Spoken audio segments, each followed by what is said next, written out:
This conference will now be recorded.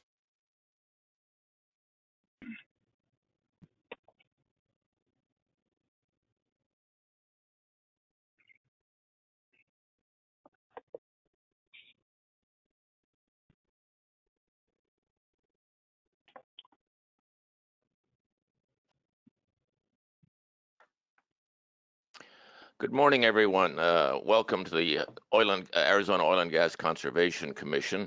It's now 10 a.m. and this meeting comes to order.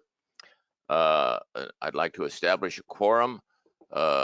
Please, all the commissioners, please announce yourself. Frank Thorwald. Nations.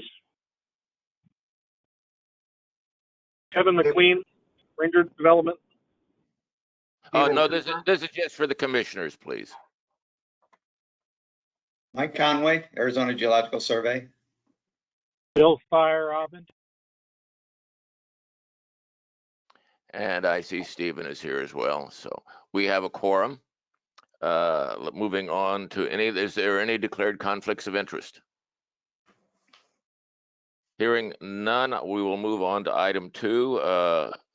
This is with regard to our minutes from our last meeting. Does anyone have any discussion or issues with our meeting minutes? I'd like to make one comment before a motion is made. I'd like to. Dale, excuse me, just announce yourself first, since that way the record knows exactly who you are. Sorry, Dale Nations. I just wanted to comment on the minutes. Commend Marta and anybody that helped her in the minutes are wonderfully done. I really want to commend them for the clarity and the thoroughness of those minutes. And I'd like to move credit to Tanya for that. Great minutes. Thank you, Tanya. Good, Tanya. Do I hear a motion to approve? I so move. I second that motion. All in favor, say aye. Aye. Aye. Any opposed? Any abstention? The motion carries. The minutes have passed. Moving on to item 3. Marta, would you introduce our new members? Absolutely. So we'd like to formally introduce our newest commission member, Dr. Mike Conway. Mike is a senior research scientist at the Arizona Geological Survey, and he has been there since 2007. Prior to that, he was a geoscience professor for 10 years at Arizona Western College, Yuma, and was a research scientist at the Center for Nuclear Waste Regulatory Analysis in San Antonio, Texas.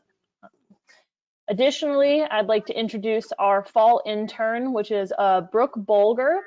Brooke is a senior at ASU studying sustainability with a focus on energy sustainability. And she has she's pursuing a minor in urban planning. Brooke's project this fall is going to be focused on helping us update our GIS GIS viewer that's on the website.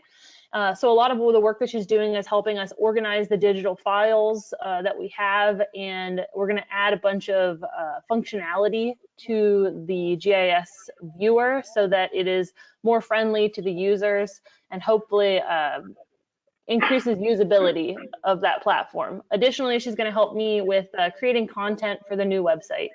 Brooke, you can introduce yourself as well if you'd like. Hey everyone, my name is Brooke. I'm a senior at ASU. Like she said, I'm studying sustainability.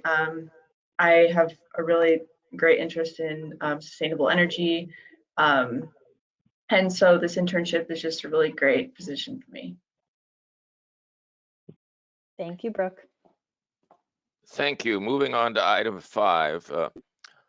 Marta is going to be doing a series of presentations over the next many months on a variety of topics, and this will be the first one. It'll take about 15 minutes, maybe 20, and it's to address a variety of concerns the public has brought out, and each section or at each meeting it'll be on a different topic.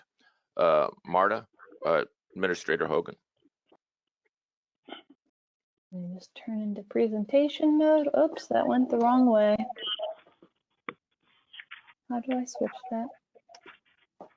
Let me try this the other way around. Nope, doesn't want to do it. Okay, we'll just look at it like this.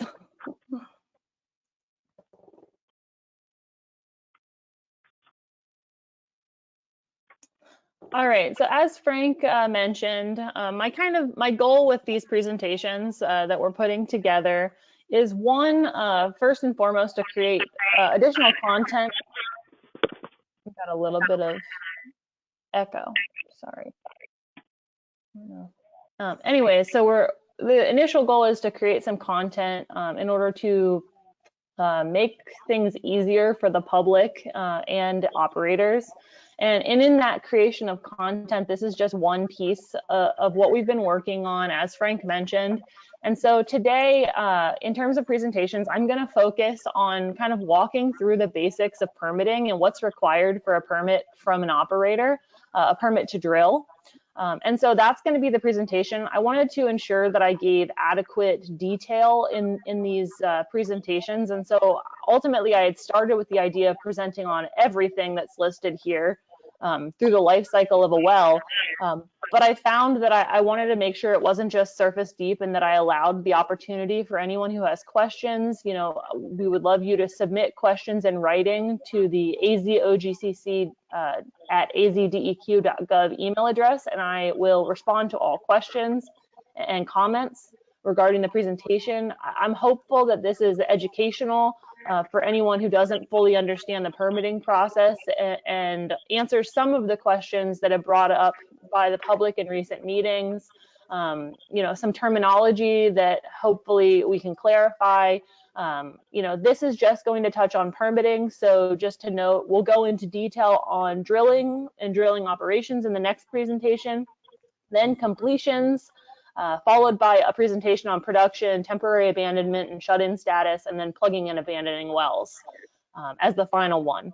These dates, as I understand, our commission meetings are very spread out every other month, so it will take a while to get through the presentations, but I intend for all of the content to be loaded to the website before the end of the year.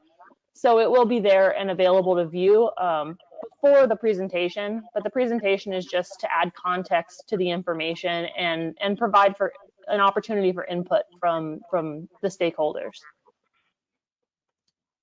So next, I just kind of wanted to give some links and information regarding regulatory authority of the Oil and Gas Conservation Commission. And so our regulatory authority is determined in statute by Title 27, Chapter 4. So I provided a link here for anyone interested in going through the statutory language. And then through the statutory language, we established rules that are Title 12, Chapter 7. So I also included a link here. All of these links are also available on the website, but I wanted to create a one-stop shop for anyone looking for resources. And so that's what this is. So a drill permit is required for any operator interested in drilling a well for oil, methane, helium, CO2, injection wells, or geothermal wells. I failed to include, and I will add, also underground storage wells would be included here as well. These are all regulated by the Arizona Oil and Gas Conservation Commission under these statutes and rules listed above. I'm going to go into detail here about specific sections within the rules where some of these requirements are located. And I listed those sections for reference for anyone interested as we go through to actually go and read the rules and what is required. They're all noted here. And if you have any questions, you can reference those or send your questions to me via email. So all approved drill permits are posted to our website upon approval. That being said, we would appreciate at least a week of grace period on those postings, given that sometimes it takes a little bit of time to get things posted to the website. But I included a link here to those approved permits. And so you can find those on the website at that link there. An application to drill for permit to drill, which is often referred to as an APD, is our Form 3. All operators are required to submit a Form 3 when applying for a drill permit for any of the above referenced wells that I stated in the previous slide. On our website, we also have a checklist for these applications, which goes into some detail about exactly what we're looking for in those applications. A lot of what's on the checklist is what we're going to talk about today and go over, just to understand exactly what we're looking for and what we review when reviewing drill permit applications. And then for every application, we specifically, when it comes to new operators entering the state looking to do business in Arizona and conduct operations, we do request that operators schedule a pre-application meeting. This is an opportunity for us to discuss the permitting process, the reporting and regulatory requirements, everything prior to submission of your application for permit to drill. That way we can hopefully get on the same page with these operators. They understand the regulatory requirements, and it ensures we get a more complete and robust application when we go to review those applications. Making me sign in.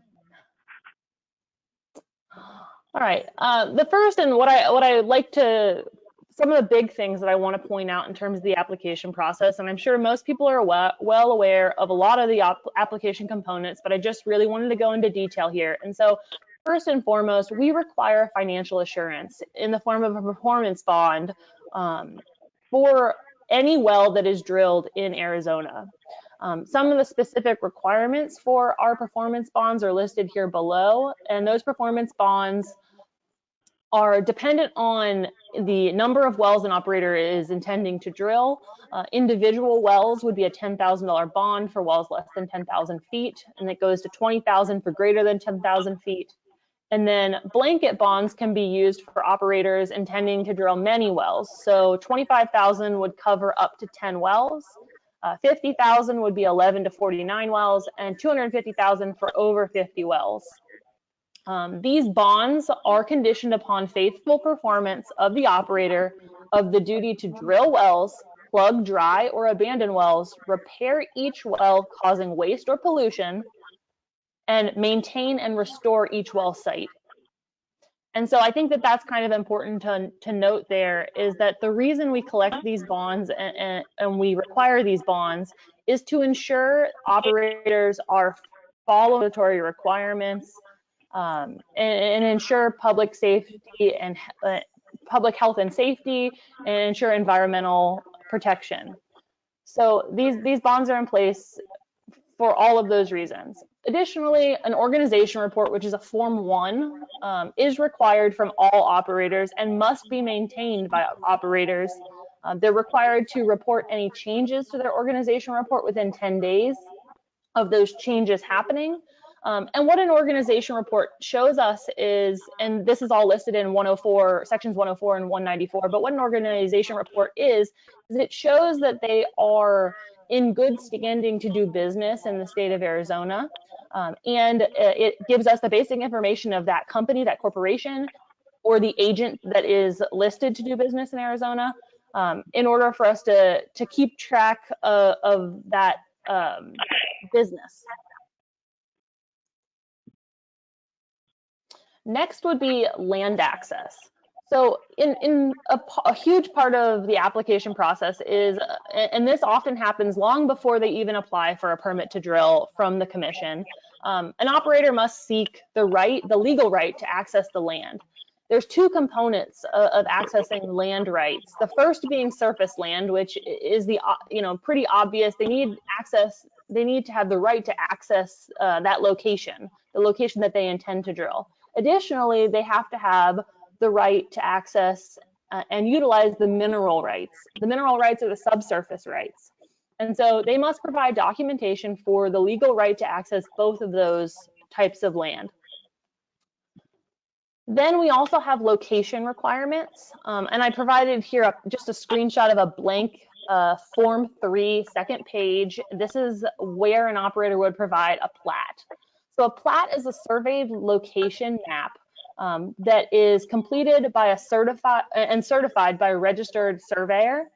All operators must have a registered land surveyor sign off on their location, and this location information is going to show us the exact location of the proposed well. It must include ground elevation and acreage within the section, as well as location and identification of any nearby wells within the section. So any other wells that have been drilled previously in that section, so that they are aware and we are aware of any offset wells that already are in existence. These plats are very important for understanding exactly where a well is proposed to be placed. An operator must adhere to this specific well location that they submit an application for, and if they are going to change that well location, there's a process in the rules in order to do that. But it's a very, very fixed location, exactly where they're requesting to drill a well. Additionally, a topographic map, which is just a map of surface elevations and the changes in elevation, is required. And on that map, we also ask for all nearby wells to be noted. This is important for us when we're evaluating an application to understand, can you feasibly drill a well on this location? Is this a steep slope? Because if it is, it's unlikely an operator is actually going to be able to drill a well here. Is it a drainage, are they within a drainage or a flood zone? Things like that are all kind of important to note when looking at a topographic map. And if we see an issue with this, we can bring it up with the operator, and clarify and ensure that that is the location that they intended to select. So next, in terms of the requirements within the application, and I think this is really getting into the nitty-gritty here, and I just want to preface this whole section to say that in the next presentation, when I talk about drilling a well, I'm going to go into a lot of detail about this terminology and define some of this terminology for everyone, so that there can be an understanding of some of these drilling terms and exactly what those things mean. And so first here, an operator is required to submit wellbore design or wellbore schematic. In that, they'll identify the well orientation, whether it's vertical, horizontal, or deviated. There are requirements if the well is horizontal or deviated from the operator in section 115. Then they also would indicate the hole size and the casing size. So here on the right side is a typical wellbore schematic that I honestly found on the internet that I thought was a really good representation of what your casing strings are going to look like in the subsurface. And the fact that there are multiple strings of casing, and so multiple strings of casing, we have conductor that's usually set pretty close to the surface, and it's a very large diameter. It's usually just in the first couple feet. I think typically 20 to 40 feet deep. Then surface casing, intermediate casing, and production casing. I will preface that by saying that every operator can come up with a different wellbore design. So there's not always going to be 3 strings of casing, meaning surface, intermediate, and production. Sometimes there's more strings. Sometimes 2 strings is sufficient based on the depth that they're drilling and what they're targeting. But this is just an example of what those terms mean. And so you'll have casing size and hole size. So you'll drill the hole, and then you'll have a slightly smaller size casing that goes within that hole. And then additionally, they'll give us the setting depth at which each string of casing will be set at. And then there's a cementing plan. So this steel casing is put down whole, but then it's cemented in place. And each string, as you're drilling the well, is cemented in place. I'll go into detail about the process of doing that in the next presentation on drilling. But we do require that operators submit the plan for cementing those wells. And that's how much cement they plan on using, where the top of their cement is intended to be. And oftentimes that's bringing cement all the way to surface on each of these strings. So next is some of this stuff is considered a well construction plan, or as I called it, a drilling and completion plan here.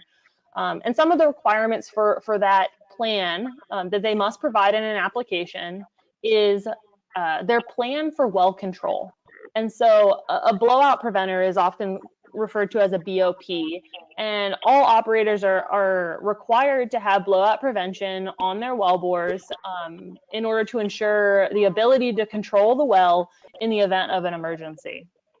And so that is in section 113, the requirements for blowout preventers or well control equipment.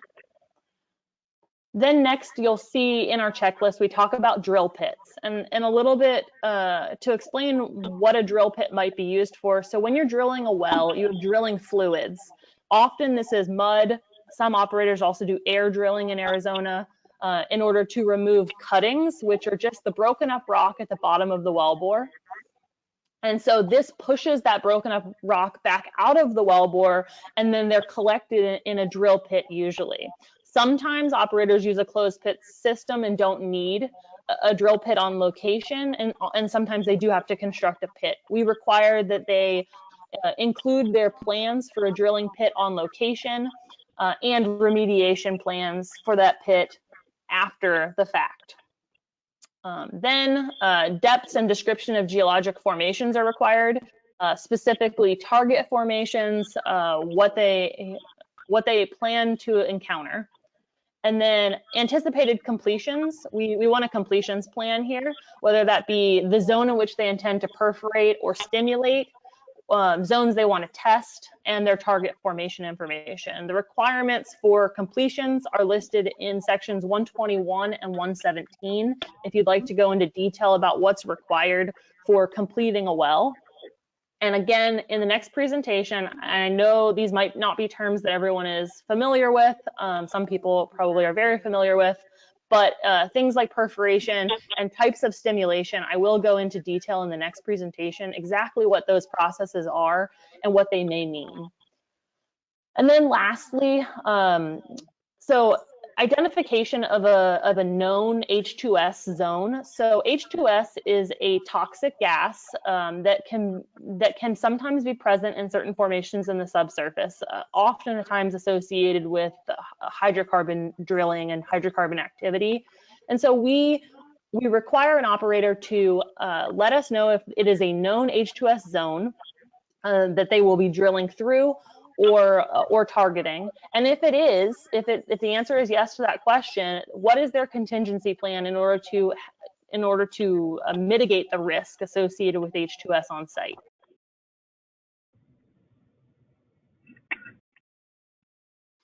All right, so those were a lot of the basic requirements. And again, the checklist on the website goes into detail about a lot of those requirements that are needed in a drill permit application. And so there's a lot that we review when looking at an application to ensure that an operator is going to be operating prudently and safely. And then once an operator's drill permit is approved, it's approved for 180 days, so approximately 6 months. Operators can request extensions to those drill permits. They must submit the request in writing, and then the commission can approve those requests in 6-month increments, so additional 6-month extensions. And then in terms of the deadline for expiration of a permit, which an example permit is here in the picture below, the expiration date is established on what is commencement of drilling. So the well doesn't have to be finished drilling, they just have to start drilling. And the term often used for starting drilling or commencing drilling is spud a well. And so if you hear that term, that's what that means. It means they started drilling. And so the expiration date just is a start date for activity. All right, and then I kind of wanted to give a little bit of, quickly, just a little bit of background about what exactly is going on activity-wise in Arizona. First, I want to preface by saying that the Oil and Gas Conservation Commission's jurisdiction is over state and private lands, which are often referred to as fee lands. This excludes BLM, national parks, national forests, any federal lands, or native nations. And so our regulatory authority and jurisdiction does not include those. Current activity is predominantly helium exploration and development. I provided some links for resources regarding helium development in Arizona. That's the link there, and then there's the link below the photo on the right side here. Most recent applications, if not all recent applications, have been in and around the Holbrook Basin, mostly targeting helium or exploring for helium. Currently, we have one producing operator, but several other operators are currently exploring potential opportunities and permitting wells in the state of Arizona. Historically, we have a database of over 1,200 wells in existence in Arizona, and we're currently working to identify and update the well status information for those historic wells. We're in the process of doing a deep dive in order to identify wells that may not have been properly plugged and abandoned within the state, and we're assessing those historic wells. And then lastly, we have 2 underground storage facilities that are also regulated by the Oil and Gas Conservation Commission and DEQ.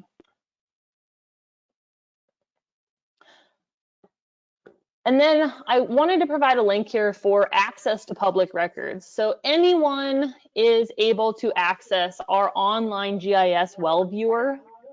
This is located on the website, but I also included a link here for easy access. And then where it is located on our website is in the description here below. But all wells drilled in Arizona are documented in our GIS well viewer. And so on the far right side of at the bottom of the picture here, you can see there's well folders. So anyone in the public can go search a well that they're interested in and open the well file and look through what information is available for that well. Just note that the exception of any records that are protected under confidentiality, we do have confidentiality rules in section 121C of our rules. And so that information would be absent from this well viewer until confidentiality has expired. And then lastly, some additional resources. Production data, I know that's something that I often get requests from the public for, and so I wanted to put in one place where all the different production data is. My hope is that in the future, this can all be compiled onto our website. As right now, we only have information from January of 2006 to 2017 available on our website, but current production data 2017 and forward can be requested by contacting the Records Management Center. I included a link to the request page for that. And then any records for production prior to 2006 can be found on the Arizona Geological Survey's repository. I included a link to the repository, but also a link to the PDF document of historic production. And then just for reference, all of our meeting minutes and agendas, once approved, are posted on our website. I provided a link to that. And then recordings of these meetings, because we record each and every one of these virtual meetings, can be requested again by contacting the Records Management Center. I am working on getting the recordings posted to the website with the minutes and agendas in the future, with the website updates that are currently in process. Hopefully that will streamline the process for access in the future. And then, as I stated in the beginning, please feel free to submit any questions and comments that you have on this presentation, any way you think I could improve it for your information, for anyone else's information moving forward. And I will answer questions and provide feedback, and your input would be greatly appreciated. And that's all I have. Thank you, Administrator Hoden. Moving on to item 6, Desert Mountain Energy. Administrator, would you please brief us on this? Absolutely. So Desert Mountain Energy is seeking to extend their temporary abandonment status for the DME 16-1 state and the DME 10-1 state. Their current temporary abandonment, they requested it back on March 15th of 2001. They requested a 6-month temporary abandonment. So it's set to expire. It expired 2 days ago, technically. So they've requested an additional 18 months from the current expiration date. So that will put a new expiration date of March 15th, 2023.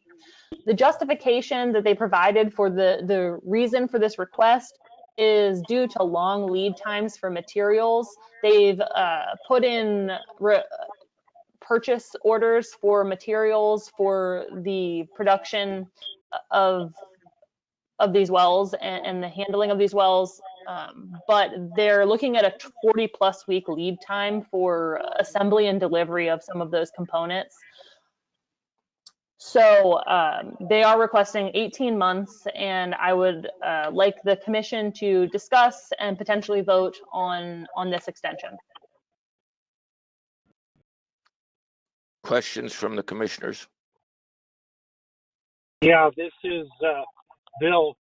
From other things I'm involved in, getting equipment in a timely way is a real issue.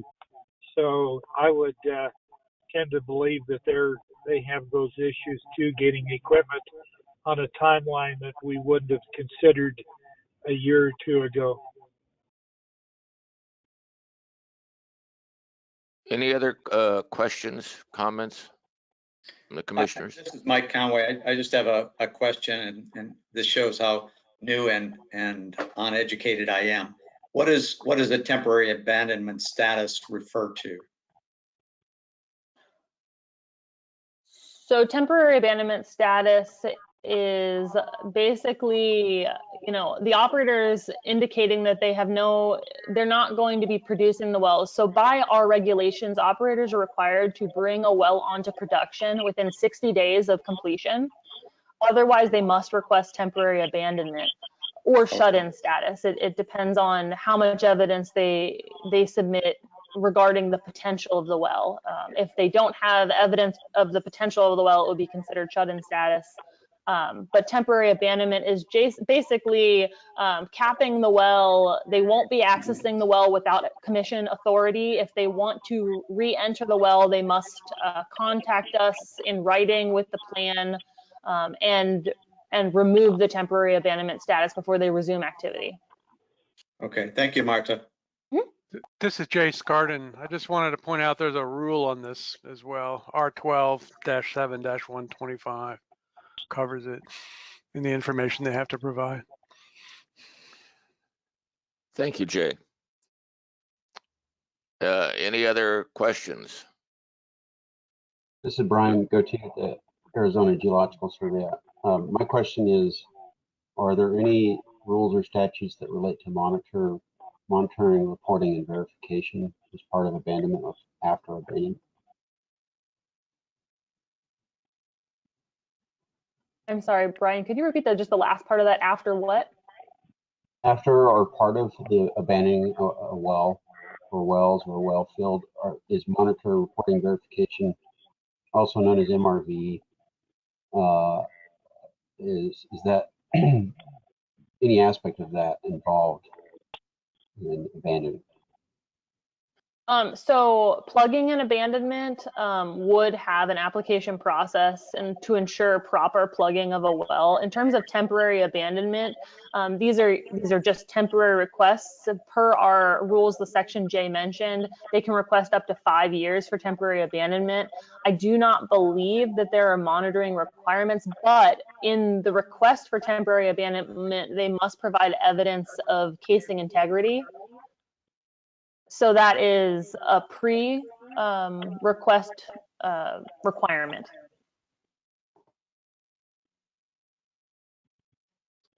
Any additional questions from the commission? Mr. Chairman, I have a motion. This is Dale Nations. Go ahead, Commissioner Nations. I move to extend the temporary abandonment status of the 16-1 state and DME 10-1 until March 15th, 2023. Do I hear a second? Bill, second. All in favor, say aye. Aye. Aye. Aye. Aye. Any opposed? Any abstentions? The motion carries. It is approved to March 15th, 2023. Moving on to item number 7, report by the Oil and Gas Administrator. I'm doing lots of talking today, guys. All right, so I'm going to start with giving an update on drilling and completions activity that's happened since our last commission meeting. First update would be on the Aztec 3-1 SDC, operators Myriad Resources. They have completed this well and submitted initial documentation for that completions. And the operator is currently establishing their path forward for this well and discussing whether temporary abandonment might be necessary while they determine that. Next would be the Cobalt 2021-21-1. This is the Cobalt group is the operator. Cobalt is currently on location and they're nearly done the completion of this well. They requested it back in May of this year they submitted a sundry letting us know that they would be perforating this well. The Arizona Energy Partners 2-1 MS. They're currently drilling this. They drilled the surface casing and set the surface casing back in July. Then they notified us of mechanical issues on the rig, and that was going to delay continued drilling. Those mechanical issues in our communication this past week have been resolved, but the difficulty they're having is that during those mechanical issues, their drilling crew moved on to another project, and so they've acquired a new crew to complete the drilling of this well and are expecting to return to drilling in early October. Pinta South, the 22-5 SD State. Pinta South applied for plugging of the 22-5. That application was approved, but we have not yet received notification from the operator that they've commenced any work on that plugging. I will keep you posted if and when that changes. The Ranger development, Ranger requested and was granted an additional extension of 6 months on their drill permits. These drill permits include the 5-11 NS, the 6-13 NS, 27-1 SHNS, 27-8 NS, 28-1 SHNS, 28-8 NS, 28-10 NS, 33-13 NS, and the 31-7 NS. Those applications were submitted back in January of 2020 or December of 2020 and approved over the course of January of 2020. And so their permits were extended through the end of this year, early next year. And then next is an update on the rare earth exploration, plugging and abandonment of the 12-1 and 28-1. Currently, I have no progress updates to report on the plugging of those wells. The Oil and Gas Conservation Commission, as well as DEQ, are currently evaluating our possible paths forward in terms of finding funding for the excess cost associated with plugging these wells. And so we're still pursuing that and pursuing some funding opportunities, which I'll talk about in a little bit, that could potentially help with plugging of those wells. Next on my list here is the website redesign. A little bit of a progress update on that. The framework of the new website has been completed.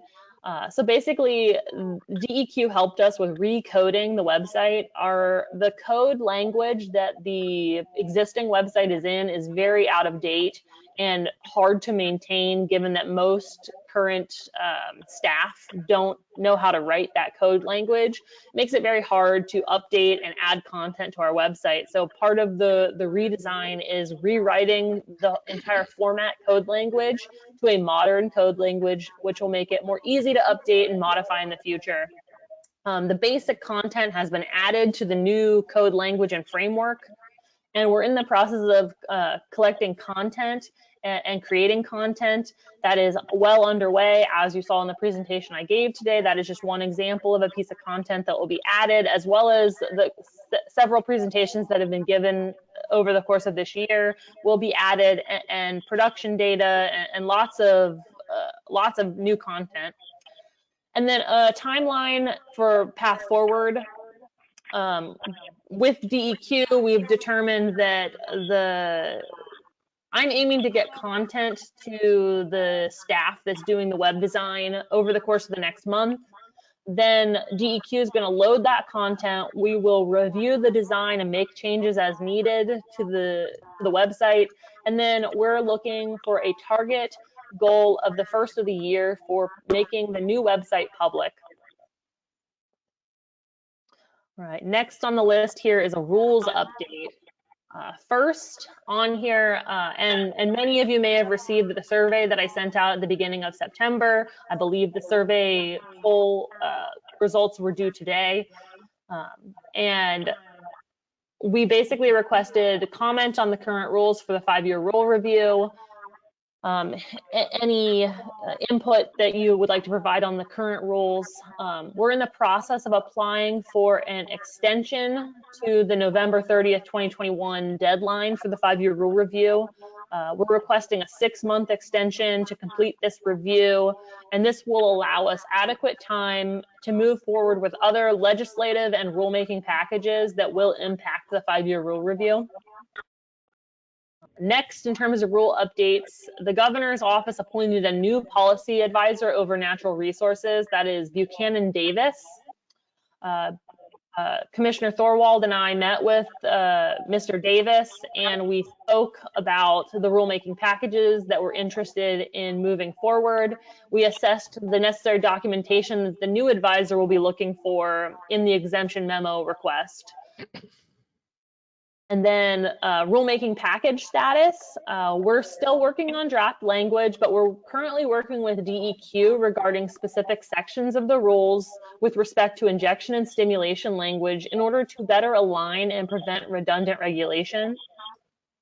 And then it appears currently moving forward, we're going to be doing rulemaking in phases of priority for certain rule changes. So we may have a couple different rulemaking packages in the coming months.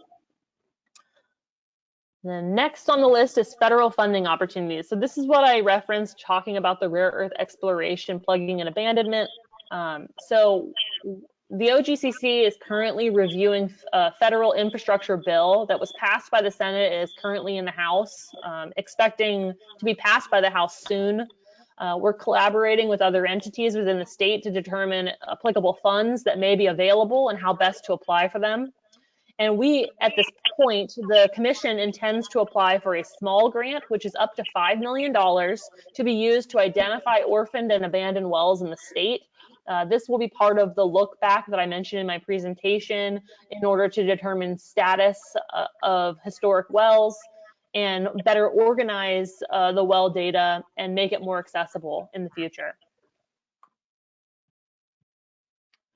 And then next on the list is the New Mexico Produced Water Research Consortium update. Just today, I received the quarterly update from the Research Consortium on what they've done over the last 3 months. I have not had an opportunity to review that, but over the course of the last 2 months, we have been added to their government advisory board, and there is an upcoming meeting with other states' government representatives to discuss impacts that this research consortium could have on local and state governments. Then is the web portal. Again, I have no updates on the web portal at this time, although some of the federal funding opportunities could potentially be utilized for creation or updating a web portal. And then same with the procedures and manuals, still working on updating those as I update other processes, as well as our intern Brooke is helping me create standard operating practices for the GIS platform that she's updating so that we can continue to maintain that moving forward using a standard process. And that's all I have, Frank. Commissioners, do you have any questions for our administrator on any of the things she's brought up? This is Dale Nations here. Go ahead, Dale. Commissioner Nations. Marta, what do you have? There must be bids on the rare earth Yes. wells. How much are those the lowest? How much do those bids exceed the bond amount? It exceeds the bond amount by $12,000 for both wells. Is that each? No, Or total. Total. Oh, 6,000 each. Yeah. Yes. Okay. All right, thank you. Yes. Any other questions from the commissioners?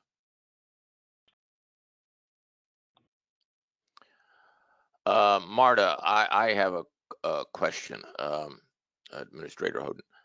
The 5 million is for finding orphaned and abandoned wells. Is there additional funds?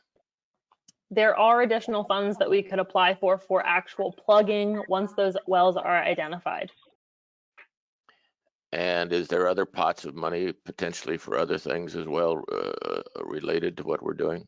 There are many pots of money. The commission is currently looking through that legislative package to identify those pots of money and what the commission or other entities within the state may be eligible for.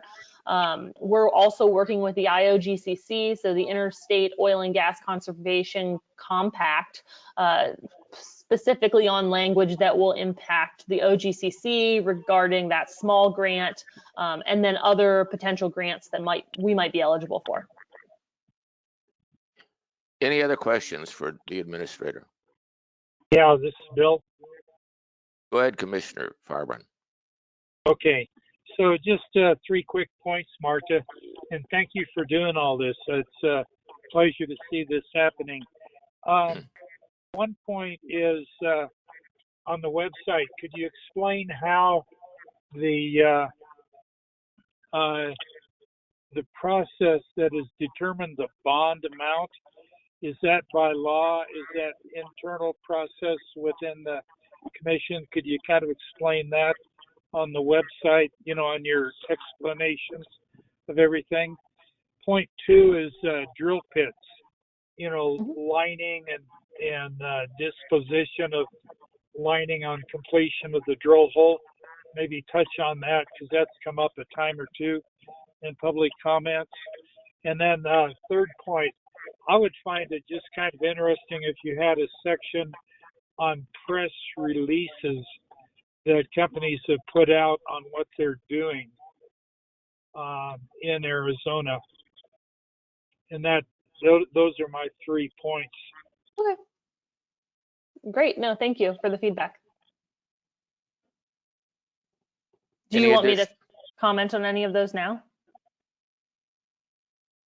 Or I can compile that information and add it. Regarding the drill pit information, in the drilling presentation, I will have a lot more explanation to the process of drilling and what regulatory requirements there are through the process of drilling. So I will ensure that I include drilling pits and lining of those drilling pits in that process.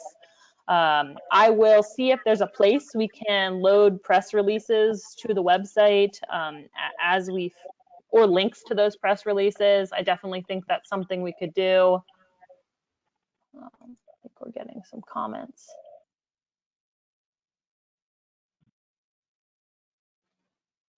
Okay, and then lastly, the bond information. Yes, I'm happy to add more additional language regarding how those bonds are established. Just to note right now, bonds are established by rule. It does not appear that they are established in statute, so it is something that could be changed via rule changes. Thank you. Any other questions from the commissioners?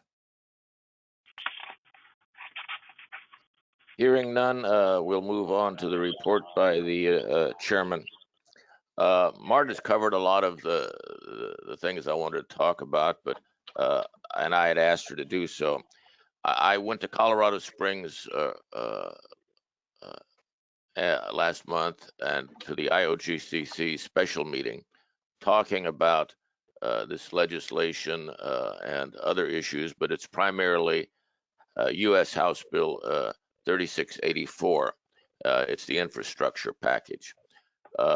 We've been informed that the only way that this funding that we're talking about will not happen is if the bill is completely killed. The package is fairly significant and in helping the commissions in each state assure that these orphaned and abandoned wells are taken care of, which has been a long-standing issue. There's the AZOGCC is also having weekly meetings to discuss the application process for the funding for these things, and we have attended most of those. Some that are not applicable to the state, we have not attended, and we've been looking at what ways that we can partner with other state entities to maximize the benefit of the funding for these things. We've been working with EPA on a variety of issues in not only at headquarters, but in Region 9 and Region 6. The reason for Region 6, it's also had more helium production in the past than most other areas in the state, in the United States.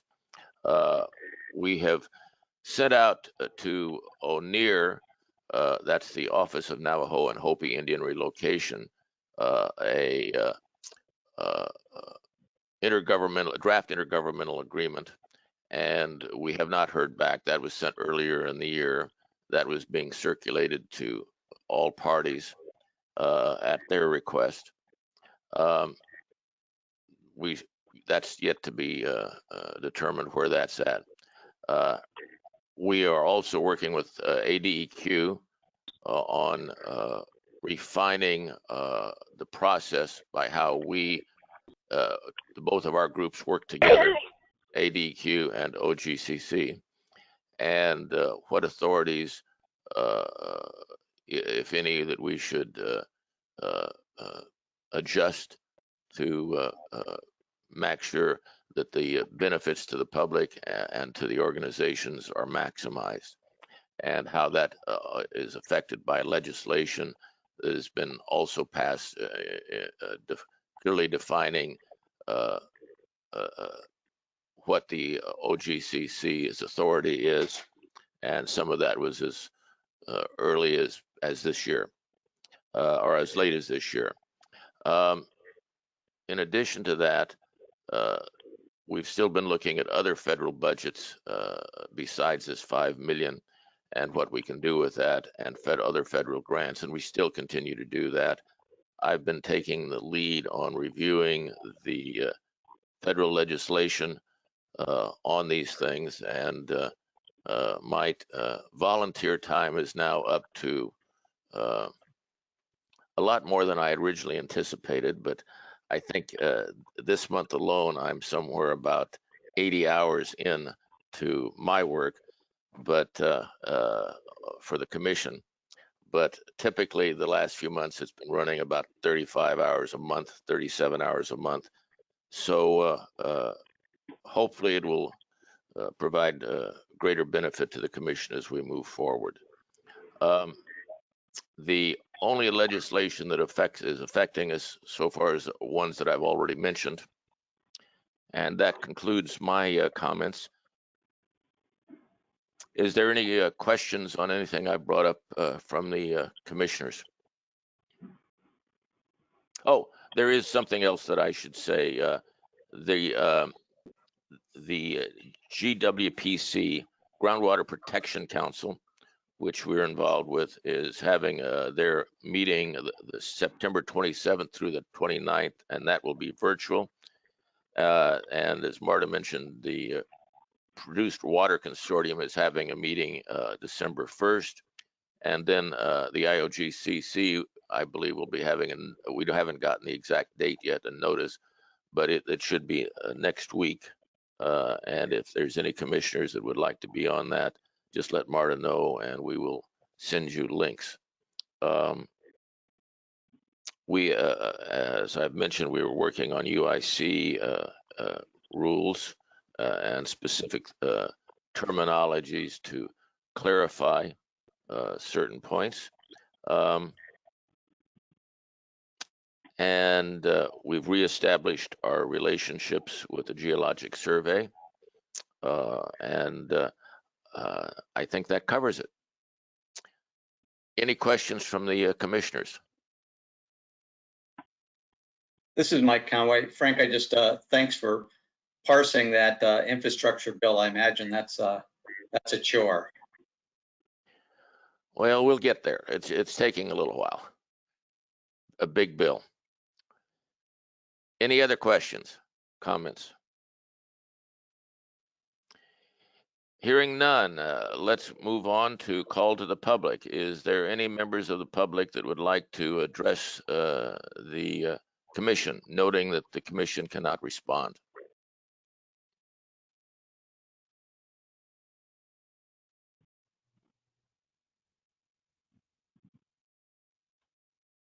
Again, anybody in the public that would like to make any comments? Hearing none, let's move on to item 10, review and consideration of the future agenda. Commissioners, is there anything that you would like to see on our future agendas?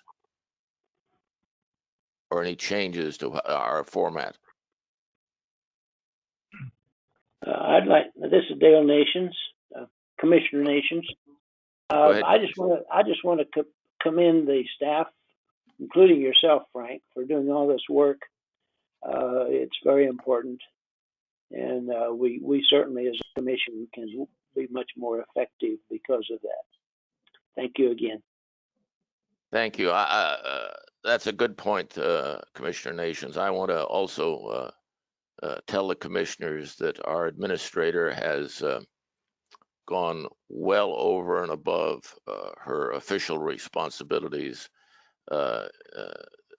in what she gets paid to do. She has been putting in many more hours than what she's required to do to accomplish these goals. And we talk pretty much daily. We had been going once a week, and because there's so many activities, we're talking a little bit every day to make sure that we're going in the right direction. So I want to thank you again, Marta. This is Bill. I got one comment. Go ahead, Commissioner. Okay. I'd like to, at a near future meeting, talk about bonds. And we talked a little bit about that, but kind of discuss it a bit more. That's good. I would also reference that you look at the bonds, the draft rules that we're working on and how that's addressed in that as well. The Okay. draft rule changes. I can send you the bond language in the draft rules. Thank you. Is there any other comment to all commissioners? Sorry. Oh, no, go ahead. Yes, I will. Yeah, just yes. Send it to everybody. Absolutely. Thank you. Any other thoughts from the commission? Oh, I do have. This is Dale Nations. Question to Marta. I think these PowerPoint presentations that you're making with the first one you showed today, those are really good. Now, well, operators have the ability to print those out from the website. Is that right? Yes, I will. They won't be posted to the website until the new website rolls out, just because of the issues that I mentioned before with the ability to edit our current website. But once the new website is rolled out, hopefully by the end of the year, all the presentations that I'm preparing will be on there and available. If I can get this one added sooner, I will, but it's available by request. If anyone wants to submit a request through the Records Management Center, I am happy to get them to provide you with access to this presentation at this point.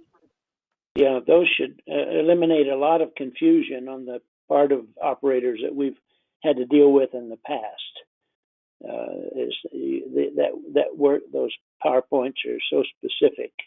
They should answer many questions that have escaped operators in the past.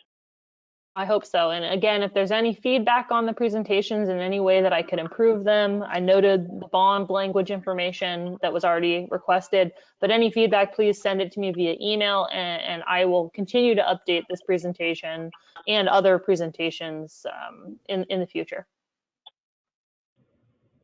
Also, Marta, how often are you going to be doing the updates for the commissioners?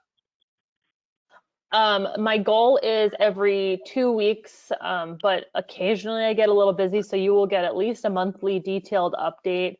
But I've been trying to get you updates at least every 2 weeks, and that is my goal. Anything else that you'd like to see for our future meetings?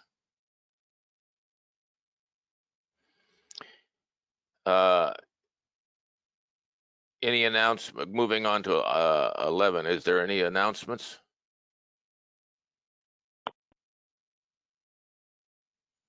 Hearing none, do I hear a motion to adjourn?